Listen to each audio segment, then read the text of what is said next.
Share করছি সহজভাবে এঁচোড় কাটা এবং নিরামিষ এঁচোড়ের রেসিপি। এর জন্য এঁচোড় গোটা অবস্থায় বা টুকরো করে প্রেসার কুকারে একটা হাই ফ্লেম আর দুটো লো ফ্লেমে সেদ্ধ করে নেব। আর এখানে একটা মশলা বেটে নিতে হবে। মৌরি, ধনে, জিরে সব সমান পরিমাণে নিয়েছি। আর আদা পরিমাণ মতো নিতে হবে।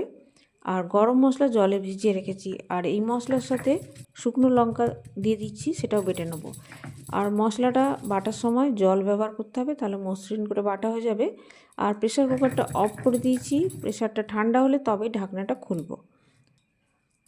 এরপরে গরম মশলাটাও বেটে নিতে হবে একইভাবে জল দিয়ে দিয়ে। আমি এখানে দুটো এলাচ, দুটো লবঙ্গ, দারচিনি নিয়েছি।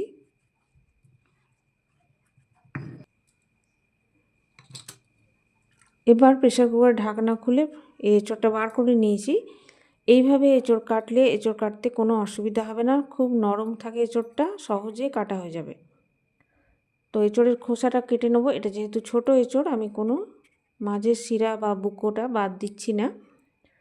খোসাটা ছাড়িয়ে ডুমো ডুমো করে কেটে নেবো। আর যদিও বাদ দেবো তো একদম সামান্য কচি এঁচোড় বলে কেটে জলের মধ্যে দিয়ে দেবো। আর আলু ডুমো করে কেটে নিতে হবে। পরিমাণ মতো এখানে আলুটা দেবো। এবারে কড়াইয়ে সর্ষের তেলে আলুটা লাল করে ভেজে নেবো, কিন্তু এঁচোড়টা লাল করে ভাজবো না। এঁচোড়টা একটু নরম করে ভাজতে হবে। বেশি লাল করে ভাজলে হার্ড হয়ে যাবে বা শক্ত হয়ে যাবে।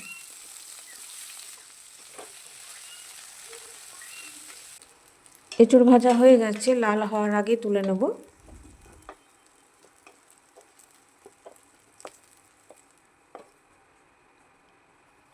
এবার পরিমাণ মতো সর্ষের তেল গরম করে জিরে, তেজপাতা, হিং ফোড়নে দিলাম। আর যে মশলাটা বেটে রেখেছি, ধনে, জিরে, মৌরি, আদা, শুকনো লঙ্কা, সেটা দিয়ে দিলাম। আর সামান্য জল দিয়ে দিলাম। আর হলুদ দিয়ে দিয়েছি।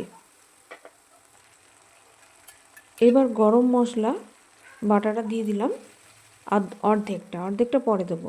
আর প্রথমে তেলের মধ্যে ঘি আর চিনি দিলে রঙটা খুব সুন্দর লাল হবে। আমার দেওয়া হয়নি, পরে ঘি আর চিনিটা দিলাম। ভালো করে জল দিয়ে দিয়ে মশলা কষে নিতে হবে। এখানে একদম সামান্য একটু তেঁতুল জল দিতে হবে বা দই। তো আমি তেঁতুল জল ব্যবহার করলাম, খুব সামান্য দিতে হবে। আর পরিমাণ মতো নুনটা দিয়ে দিলাম। এবারে মশলাটা যেহেতু কষানো হয়ে গেছে খুব সুন্দর করে, তারপর আলু আর এঁচোড়টা দিয়ে একটু মশলার সাথে নাড়াচাড়া করে নেব। আর এখানে কাশ্মীরি লঙ্কার গুঁড়ো দিলাম। আর চিনিটা আমার আর একটু লাগবে বলে দিয়ে দিলাম। আর তেঁতুল একদম খুব সামান্য দেবেন, অথবা দই। আর পরিমাণ মতো গরম জল দিয়ে এঁচোড় আলু সেদ্ধ করে নিতে হবে। প্রথমে সেদ্ধটা খুব বেশি সেদ্ধ করা হয়নি, এবার শেষের দিকে সেদ্ধ করব। তো কুকারে পরিমাণ মতো সিটিটা দিতে হবে যতটা লাগবে। আমার এটা কচি এঁচোড় বলে এটাতে সেদ্ধ হতে একটু টাইম লাগবে, শক্ত থাকে। এবার শেষে কুকার থেকে বার করার পর খুব সুন্দরভাবে সেদ্ধ হয়ে গেছে। ঘি আর গরম মশলা ছড়িয়ে দেবো।